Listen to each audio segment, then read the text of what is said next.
যে একসময় ছাত্রলীগ মাথায় হেলমেট বেঁধে এই ধরনের অত্যাচার করছে, এখন যদি সমন্বয়করা যদি মাথায় পতাকা বেঁধে এই ধরনের কাজ করে, আমরা তো সেটা মানতে পারবো না। আমরা একটা গণতান্ত্রিক ক্যাম্পাস চাই।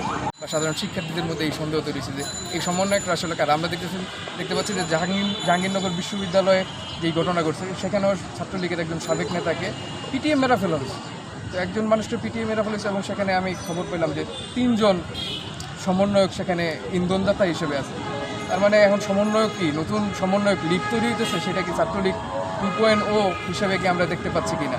যে একসময় ছাত্রলীগ মাথায় হেলমেট বেঁধে এই ধরনের অত্যাচার করছে, এখন যদি সমন্বয়করা যদি মাথায় পতাকা বেঁধে এই ধরনের কাজ করে, আমরা তো সেটা মানতে পারবো না। আমরা একটা গণতান্ত্রিক ক্যাম্পাস চাই।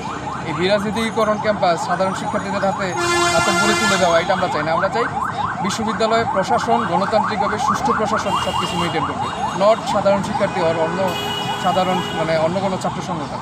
এই মাতব্বরই একমাত্র বিশ্ববিদ্যালয় হল প্রশাসন করবে এবং সেই প্রশাসনকেও সুষ্ঠুভাবে এই কাজটা করতে হবে, গণতান্ত্রিক উপায়ে ছাত্রদের সাথে মত বিনিময় করে, কোনো প্রটোকলের মাধ্যমে না, কোনো ইজারার মাধ্যমে না। আমরা যে দেখলাম একটা ভিডিও যে তাদেরকে ভাত খালো যে লোকটা, এটা আসলে মনে হয় না প্রশংসিত হতো, কিন্তু এতটা ছড়াইতো না সারা বাংলাদেশে যদি সে মারা না যেত।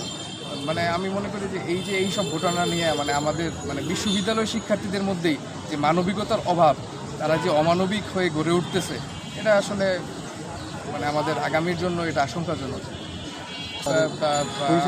কয়েকজনের এমন পরিচয় পেয়েছি যারা আগে সাবেক ছাত্রলীগ, এমন 2-1জন পেয়েছি যে ছাত্রলীগের বিজ্ঞান FH হলের ছাত্রলীগের বিজ্ঞান উপসম্পাদক, এমন একজনের নাম পরিচয় পাওয়া গেছে। তাও আবার অনেকজন যারা এই জায়গায় জড়িত তারা ছাত্রলীগের সাবেক বলে এমন 2-জনের পরিচয় আমাদের সামনে আসছে।